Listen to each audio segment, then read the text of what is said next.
Idealvoyance.fr, coaching de vie spirituelle par téléphone, chat et email présente. Sud Radio, à votre écoute, 16h-17h, Alexandre Delevanne.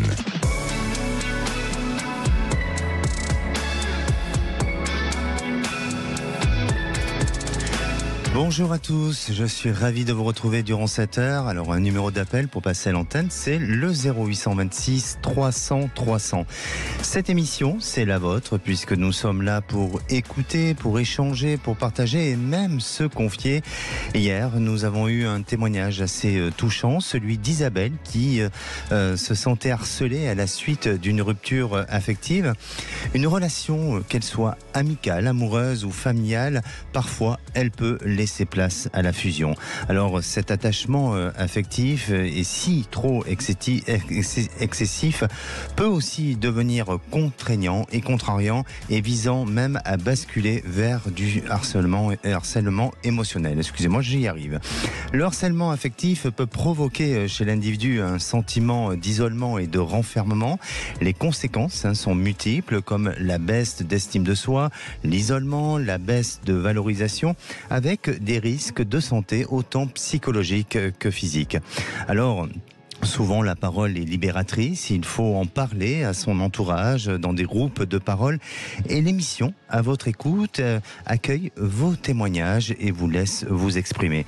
À présent, vous souhaitez passer à l'antenne, vous pouvez appeler le 0826 300 300, mais aussi échanger, partager vos avis sur le groupe Facebook à votre écoute.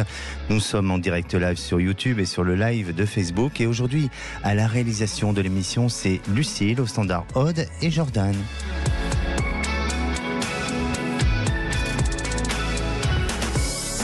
Sud Radio, à votre écoute, Alexandre Delevanne. Et si on écoutait Caroline? Bonjour Caroline. Bonjour Alexandre. Bienvenue sur Sud Radio. Merci, ça me fait plaisir de vous avoir. Merci à vous. Alors Caroline, est-ce que vous avez vécu justement, ou vous avez été victime de harcèlement affectif? Affectif, je ne sais pas si ça peut dire affectif, mais harcèlement avec mon employeur, je suis en plein dedans en fait. Ah d'accord, mais là je vous parle de l'affectif, qui est un petit peu différent. Hein.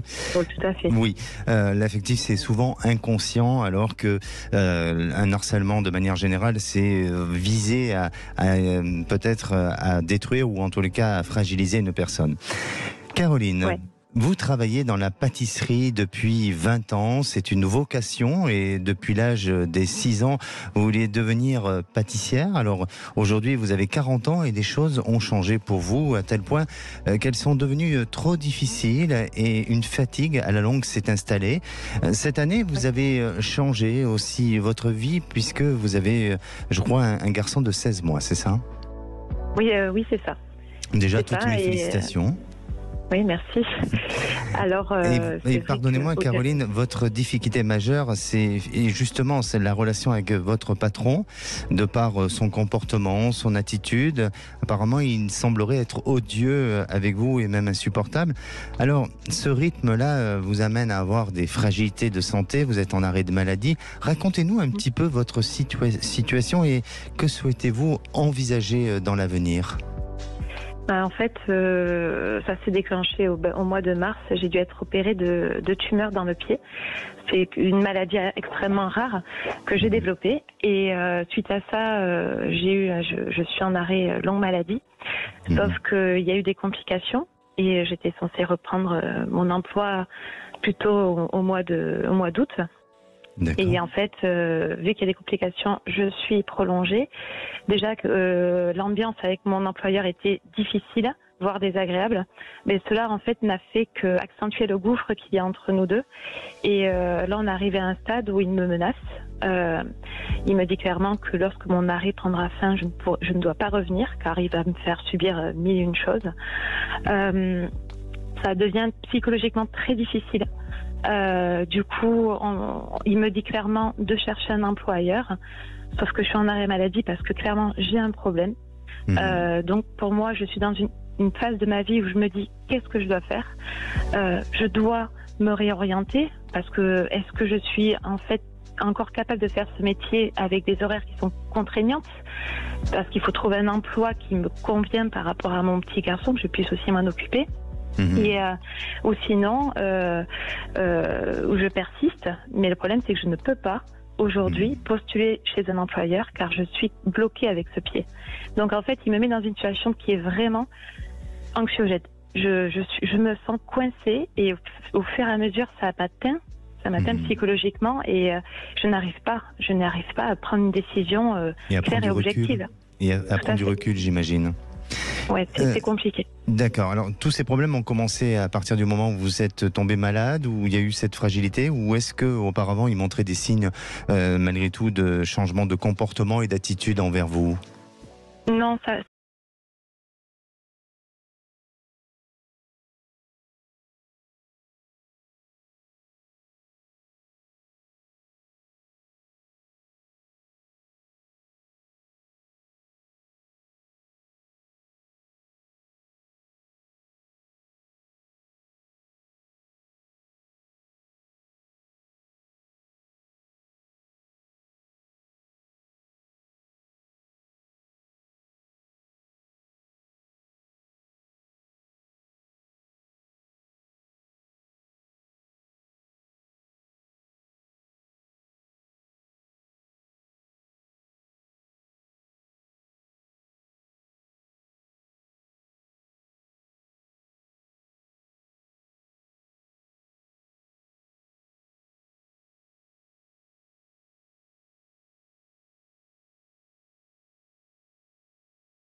Sud Radio, à votre écoute, 16h-17h, Alexandre Delovan.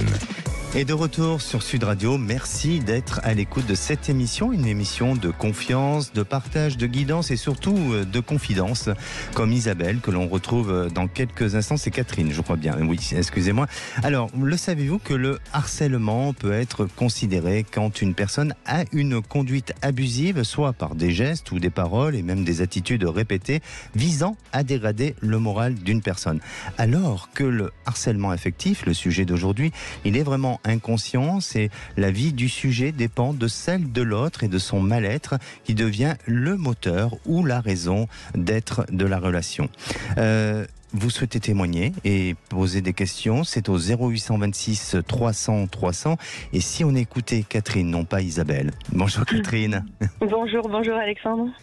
Vous nous appelez d'où, Catherine? J'appelle d'Île-de-France, dans le 93. D'accord, alors une petite question puisque c'est le sujet du jour. Avez-vous déjà vécu un harcèlement affectif ou émotionnel? Non. Très bien. Non, bon. Pas particulièrement. Bon, très bien. Souvent, quand on le vit, c'est qu'on a une fragilité aussi affective et psychologique. Donc, si je veux pas dire que vous avez la tête bien stable, hein, mais en tous les cas, j'ose espérer puisque vous n'avez pas vécu ce genre de choses et puis on le souhaite pas bien sûr. On le souhaite pas. Non, évidemment. Alors Catherine, vous êtes en couple depuis 2 ans avec un homme que vous avez rencontré au sein de votre travail et cet homme, il est très pris parce qu'il occupe un poste assez important et de ce fait, vous vous voyez maintenant une fois par semaine et le reste du temps, il est en province pour son côté professionnel. Alors, cet homme, il est séparé, divorcé, c'est ça? Il est divorcé. Voilà, et il a une fille de 15 ans. Et vous avez l'impression que cette relation tourne en rond. Racontez-nous, Catherine, pourquoi vous avez le sentiment que cette relation n'avance pas et pour quelle raison?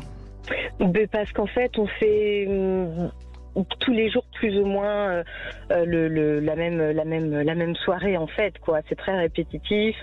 On se voit une fois par semaine, on va dîner, on se sépare le lendemain matin, on se dit à la semaine prochaine, mais il y a zéro interaction à part quelques petits messages, on s'appelle etc. la semaine, mais on se voit jamais le week-end, on passe jamais de vacances ensemble.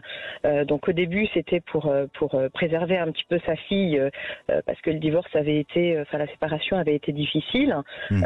Mais j'ai l'impression que c'est devenu un peu plus une excuse aujourd'hui parce que je sens bien que sa fille elle s'est un petit peu remise de tout ça et lui il est dans le confort de son organisation, de se dire son début de semaine il est en province, son milieu de semaine il est avec moi, sa fin de semaine avec sa fille.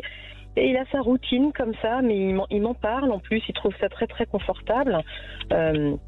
Et puis maintenant, bien évidemment, j'ai envie d'un petit peu plus. C'est quelqu'un que je connais depuis assez longtemps, que je connais depuis 7 ans. On est ensemble. Bon, selon lui, oui, on est ensemble. Il a beaucoup de sentiments, etc. Mais bon, depuis 2 ans, c'est pas une relation qui est très profonde, qui est très épanouissante, quoi. D'accord. Alors, quand vous dites que c'est pas une relation très profonde, c'est intéressant parce que vous parlez de quelle profondeur? Est-ce que c'est le fait que on partage rien, c'est l'absence de partage. C'est l'absence de partage. On se raconte nos vies, mais on se les partage pas en fait. Donc c'est ça qui est frustrant. Vous trouvez que cet homme manque d'originalité, que cet homme manque un peu de punch, en tous les cas, il est conventionnel, peut-être un peu trop à votre goût, hein? Très. Et est-ce que vous avez tenté, vous, de changer les choses?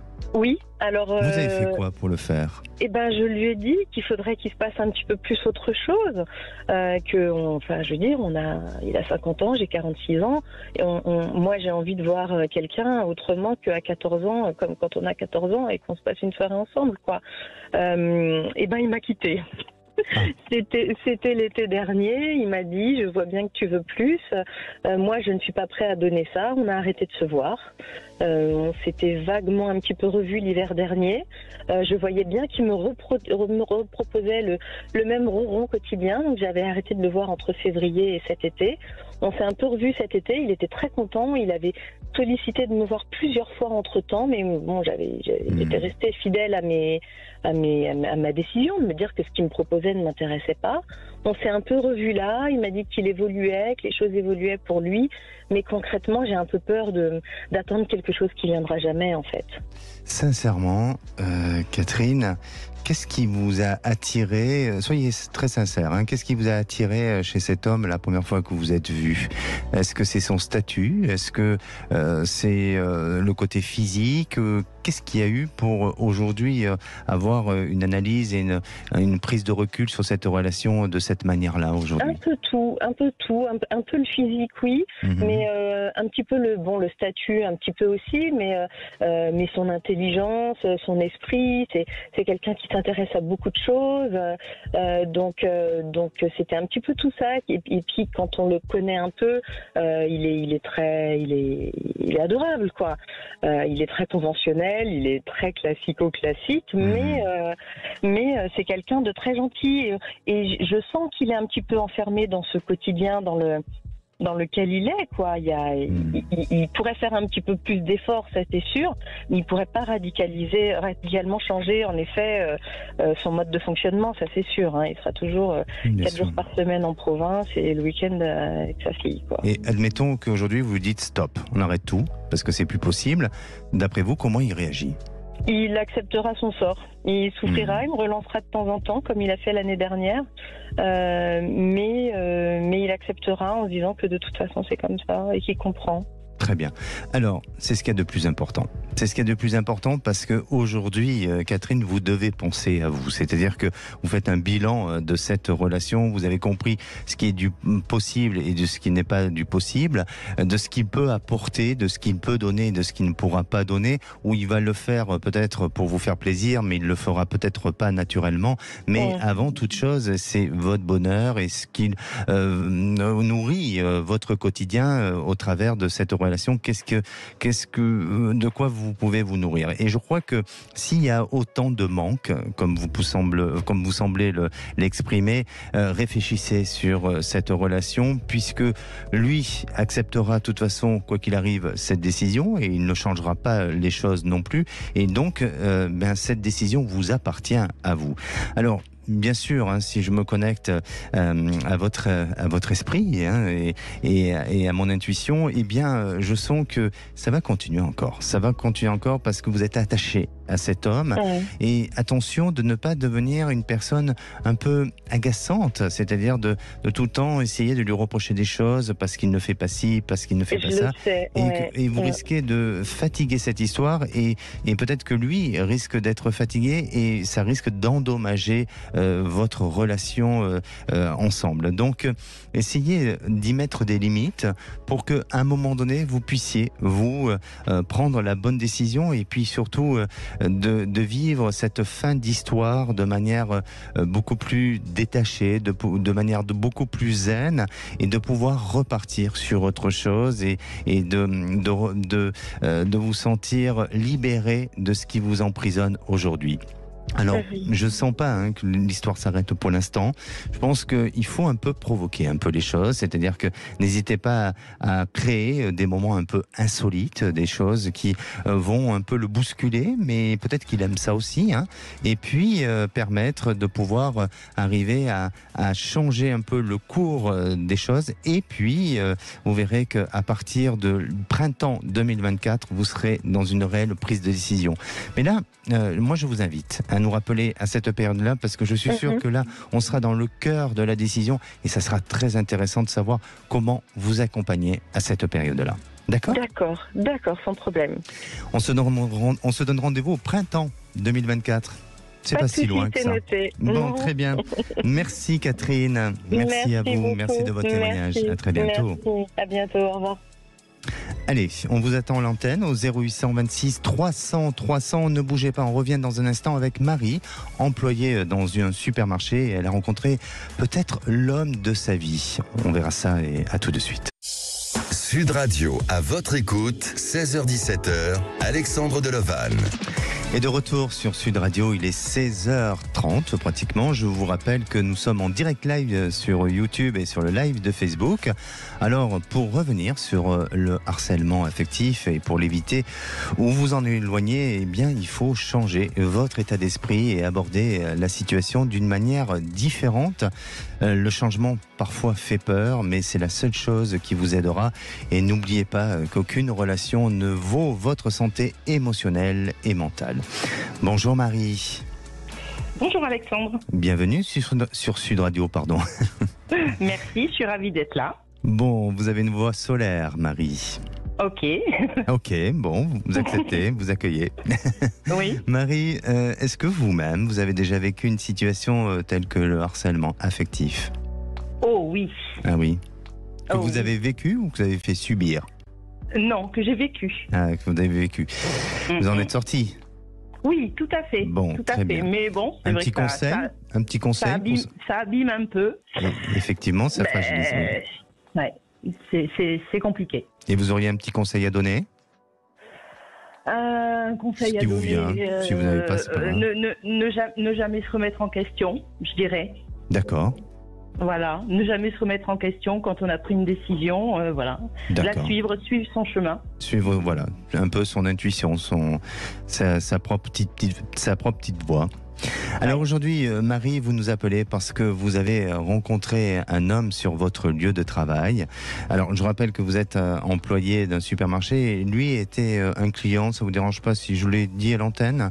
Non, du tout. Voilà, parce que de toute façon, c'est fait. Alors, Voilà, en plus. vous l'avez rencontré il y a quelque temps et il y a un mois, vous êtes revus, vous avez fait plus ample connaissance et vous avez démarré une relation sentimentale. Alors, Marie, expliquez-nous un petit peu comment tout a démarré entre vous et quel a été ce sentiment, cette sensation de la première fois quand vous l'avez vu et comment évolue aujourd'hui votre histoire.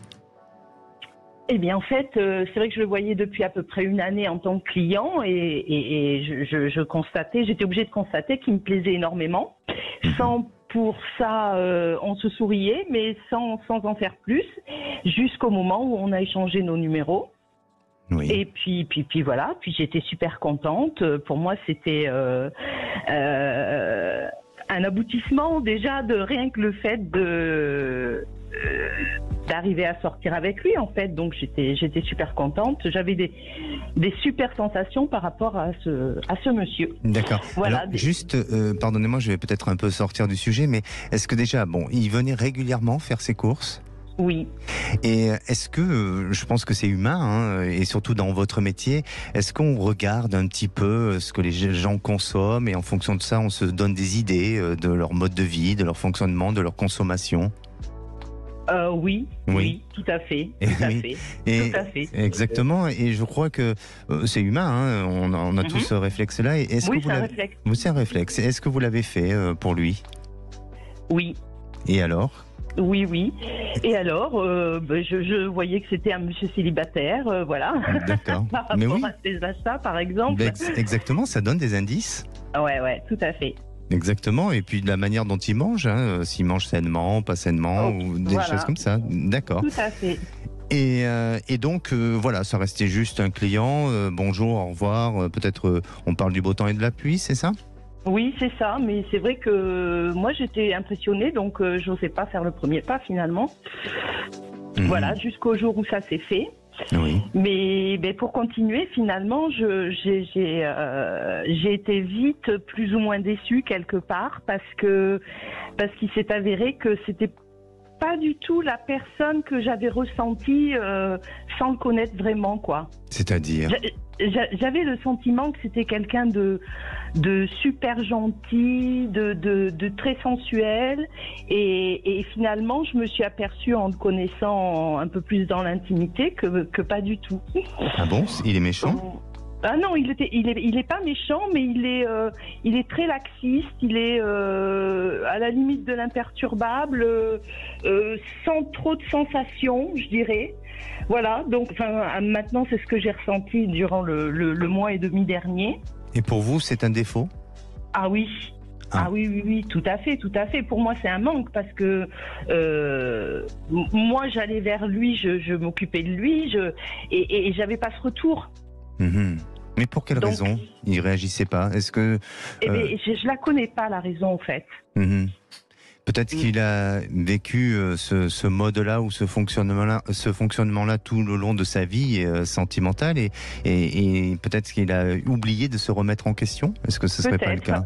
Ce serait l'analyse que je ferais aussi la plus logique, je dirais. Et vous en avez parlé justement de ça. Et alors? Oui. Je lui ai dit que ça me gênait et que j'avais un petit peu l'impression de lui courir après et que j'en avais un petit peu assez. C'est toujours moi qui faisais les premiers textos, qui faisais toujours les demandes pour qu'on se voie.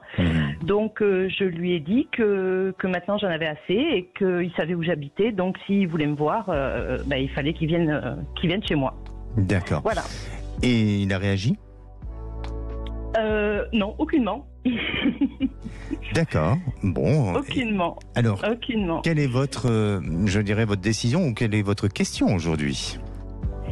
Eh ben, moi aujourd'hui, je suis un peu dans l'attente, mais à force d'y penser et d'analyser ce qui s'est passé jusque-là, je me dis c'est pas le genre de personne à bouger et je pense que je n'aurai plus de ses nouvelles, quoi. Je le vois un petit peu comme ça.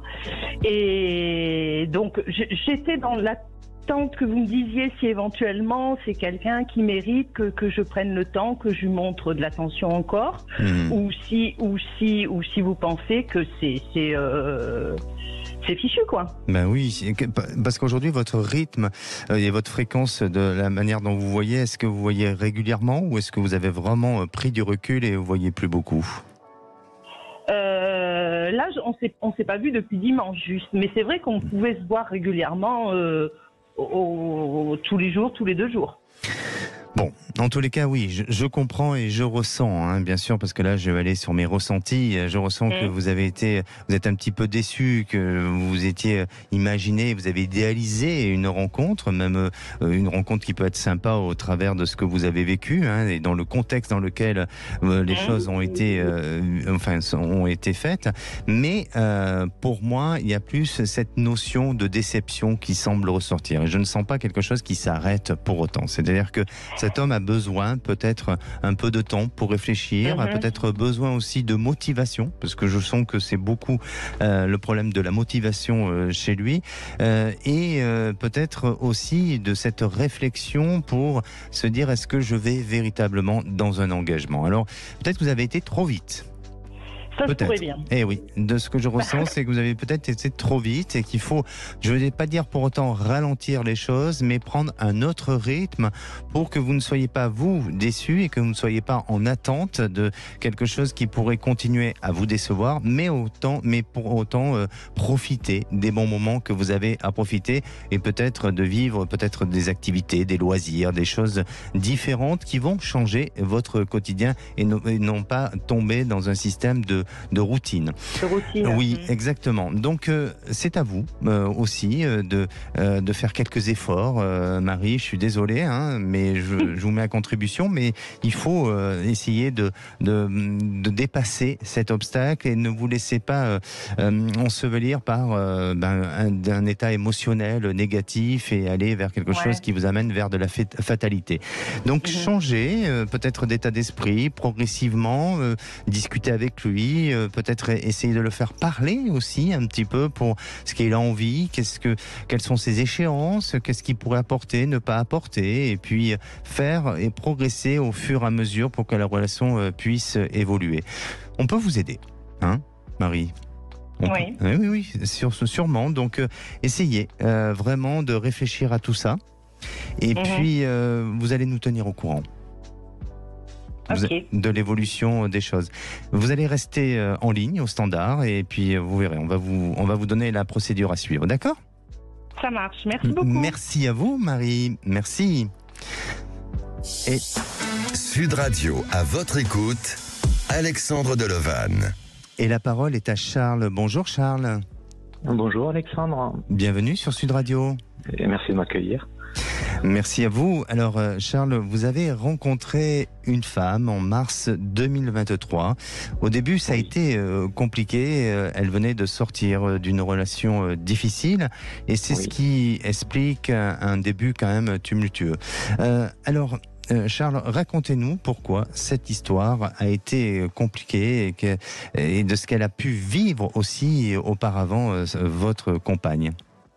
Oui, alors, elle sortait d'une histoire un petit peu qui a duré quelques années, quelque chose d'un petit peu toxique pour elle, parce que c'était une relation assez conflictuelle.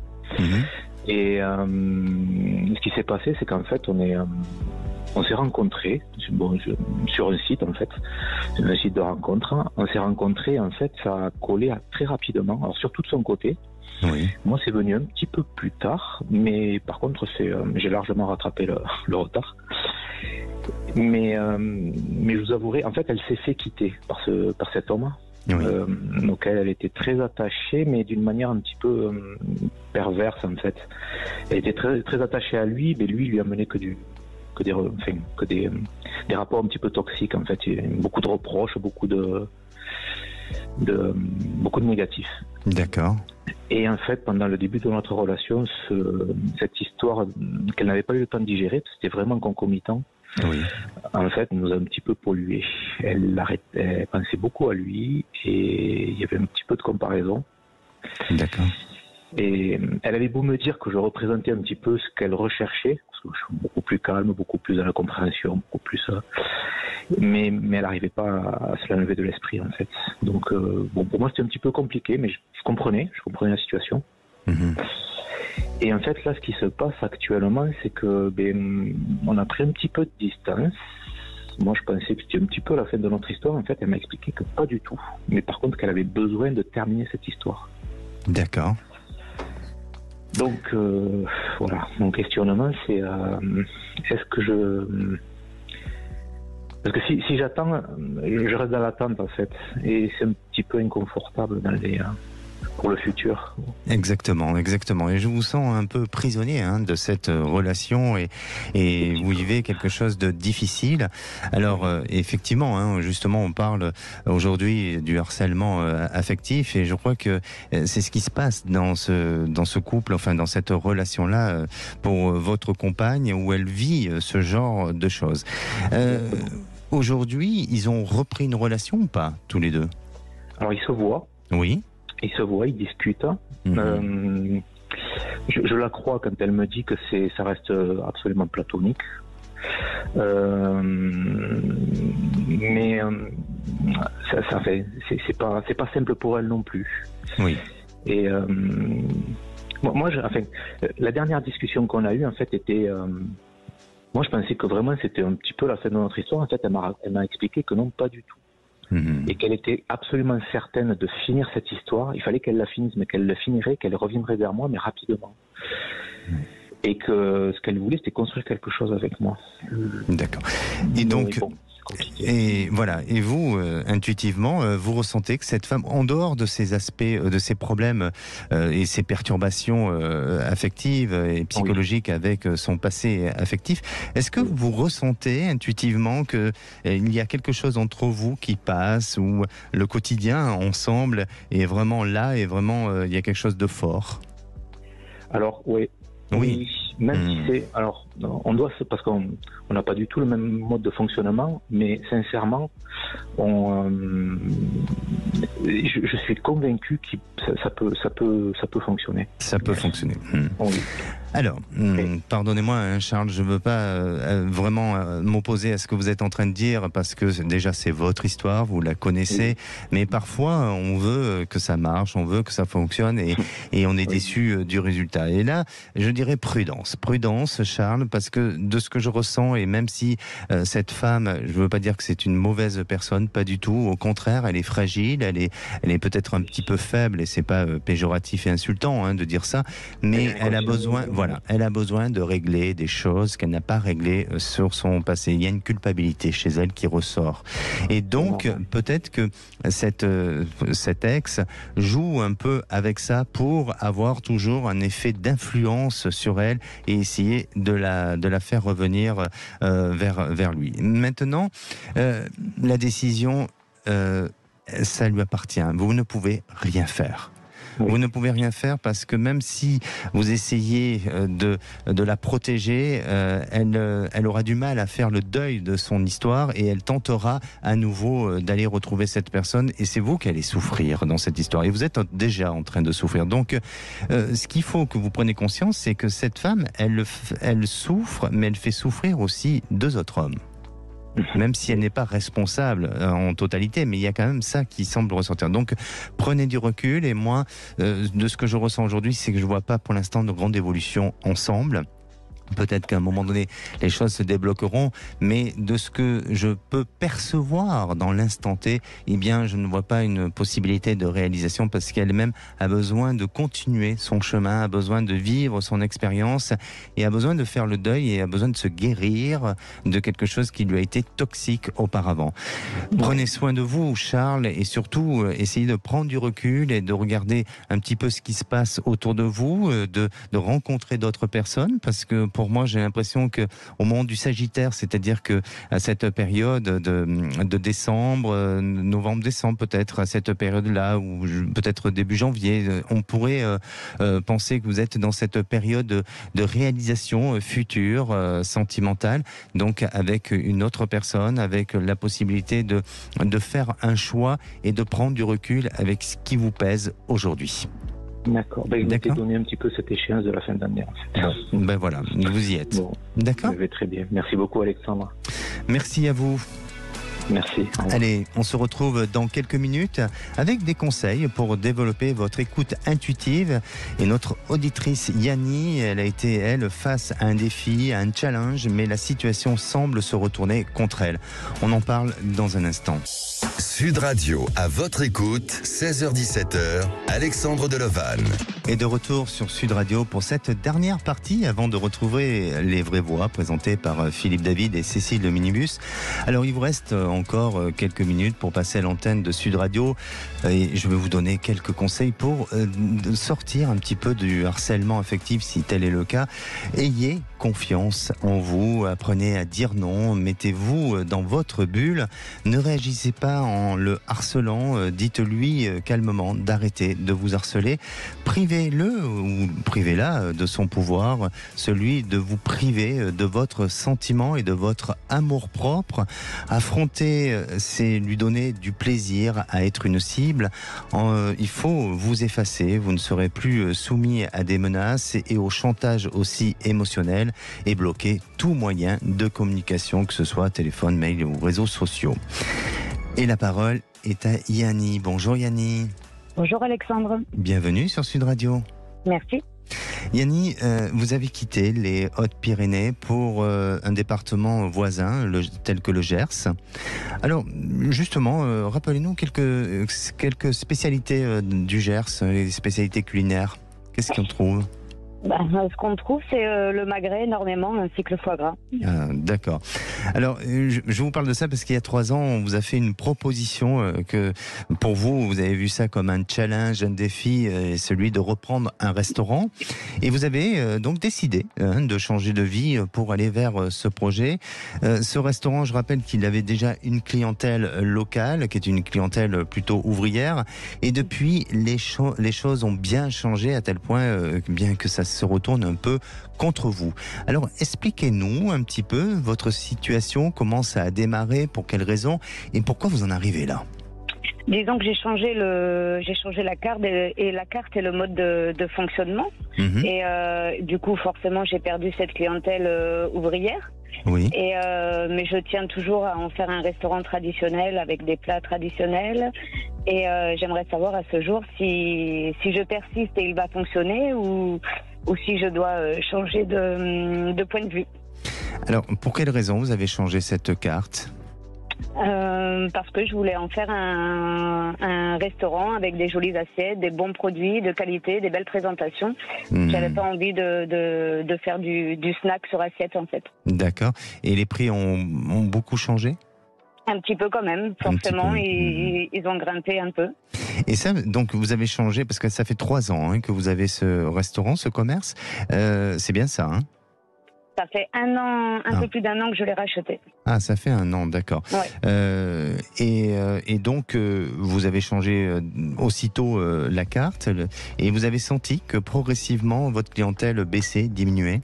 Alors, j'ai pas changé aussitôt. J'ai continué sur la même lancée que le vendeur. D'accord. Et j'ai décidé de changer dans l'hiver. Puisque je voyais que la clientèle allait baisser, j'avais quand même beaucoup de critiques malgré que j'avais gardé la même carte, les mêmes produits, les mêmes prix. Donc j'ai décidé d'en faire vraiment ce qui me tenait à cœur et mon métier que j'aime et que je souhaite valoriser toujours. D'accord. Et cette baisse, vous l'avez sentie depuis quand ? Depuis cette année. Depuis cette année, d'accord. Elle s'élève à combien en pourcentage à peu près ? À 30% de moins, 20%, 10% Vous pouvez le... Je dirais un 40%. Ah oui, quand même, c'est quand même. Et donc important. j'attire une nouvelle clientèle qui reste beaucoup étrangère j'ai un joli ticket moyen, donc au niveau chiffres et employés, ça rentre, mais j'aimerais savoir si ça va perdurer et malgré tout augmenter. D'accord. En tout cas, vous vous projetez dans l'avenir dans ce lieu, sur l'avenir, vous vous projetez. D'accord. Eh bien, effectivement, pour moi, je pense que ça va perdurer. Ça va perdurer parce que il faut passer par ce changement et comme je disais tout à l'heure, parfois le changement fait peur et vous prenez aussi des risques en faisant ça. Vous êtes en plein dedans, mais je vous sens arriver à reconquérir une nouvelle clientèle et surtout parce qu'il y a une qualité et je sens cette qualité de produit. Alors, je ne suis pas allé déguster vos mets et vos plats au restaurant, donc je peux pas mais c'est ce que je ressens. En tous les cas, il y a une amélioration, il y a quelque chose de qualitatif chez vous qui est en train de se mettre en place et même je dirais que vous êtes peut-être amené encore à modifier des choses sur la carte. Donc je sais qu'en fonction parfois certains restaurants en fonction de certaines saisons et puis des cartes se renouvellent assez régulièrement, mais là j'ai le sentiment et l'impression qu'il y a des choses qui volontairement vont se faire pour apporter un plus et pour à nouveau aussi répondre à une exigence ou à une demande d'une clientèle. Donc pour moi, vous êtes vraiment en train d'aller vers un renouveau, vers un changement et vers une progression. Je ne sens pas du tout une fin, je ne sens pas du tout une faillite. Bien au contraire, je vous sens motivé à faire les choses et je vous sens avoir un sentiment de satisfaction dans même pas 1 an. Je crois que à partir de cet hiver, vous allez déjà beaucoup mieux travailler et à partir du printemps, été prochain, vous allez être vraiment très satisfaite du résultat donné et vous allez rester motivé sur cette dynamique-là et les choses vont évoluer progressivement. Donc, restez confiante sur l'avenir, restez peut-être aussi déterminée, soyez bien attentive à ce qui se passe autour de vous, peut-être même avec la concurrence. Mais en attendant, je vous sens être vraiment dans cette volonté de ne pas lâcher et de tenir bon. Très bien. Oui, mais après c'est vrai que c'est un peu mon trait de caractère de tenir bon. Oui. Mais ça amène quand même à se poser des questions. Quand on voit les temps actuels qui sont durs et effectivement la concurrence plus bien sûr. Pas mal de mauvaises personnes à côté. Mais force et courage pour vous parce que vous l'avez et vous allez y arriver. D'accord ? Très bien, je vous remercie beaucoup. Merci à vous Yanni, bonne continuation. Prenez soin de vous. Merci, belle soirée. Merci. Merci. Et pour conclure, je dirais, ce qui nourrit le harcèlement affectif, c'est la croyance que l'autre est toujours là pour vous aider. Allez, on se donne rendez-vous demain. Je vous attends à présent sur le groupe À votre écoute sur Facebook avec les conseils du jour, les extraits de l'émission, ainsi que tous vos commentaires. Prenez soin de vous et bonsoir Philippe. Bonsoir Alexandre. Le menu des vraies voix. Oui, le menu des vraies voix est copieux. Nouvelle tragédie à Marseille. Dans un quartier qui n'est théoriquement pas dangereux, une femme qui était chez elle a reçu une balle de Kalachnikov en plein visage, 24 ans. Elle est décédée. Et Darmanin a promis de nouveaux moyens et de nouvelles brigades pour enquêter contre le trafic de drogue. Et on va se poser cette question, on va vous poser cette question. Êtes-vous touché dans votre quotidien par le trafic de drogue? Il y a un point de deal à côté de chez vous et les autorités ne font rien. Vous avez des dealers qui sont à 500 mètres de chez vous, de votre travail, vous les voyez faire dans les transports. Venez témoigner au 0826 300 300. À 18h37, je ne peux pas déflorer le sujet, c'est le baromètre IFOP, mais il y a une très forte montée dans le baromètre de popularité IFOP, et vous allez comprendre qui monte, puisqu'on va vous poser cette question. Gabriel Attal est-il le nouvel homme fort de la majorité? Parce que là, c'est pas une progression dans les sondages, c'est beaucoup plus que ça. Je n'ai donné aucun chiffre pour nos amis de l'IFOP. Est-ce que pour vous, Gabriel Attal, c'est le renouveau de la majorité? Ou est-ce que vous pensez que la majorité, parce qu'il y en a d'autres qui sont bien placés aussi, et vu les ambitions présidentielles de chacun, ça va devenir règlement de compte à Hockey Renaissance, et Horizon bien sûr, on vous attend au 0826 300 300. Avec Cécile de Bénibus, nos 3 vraies voix du jour, 3 paroisses, Philippe Bilger, Françoise Degois, Mickaël Sadoud. Sacré débat. Sud Radio, à votre écoute, 16h-17h, Alexandre Deloval.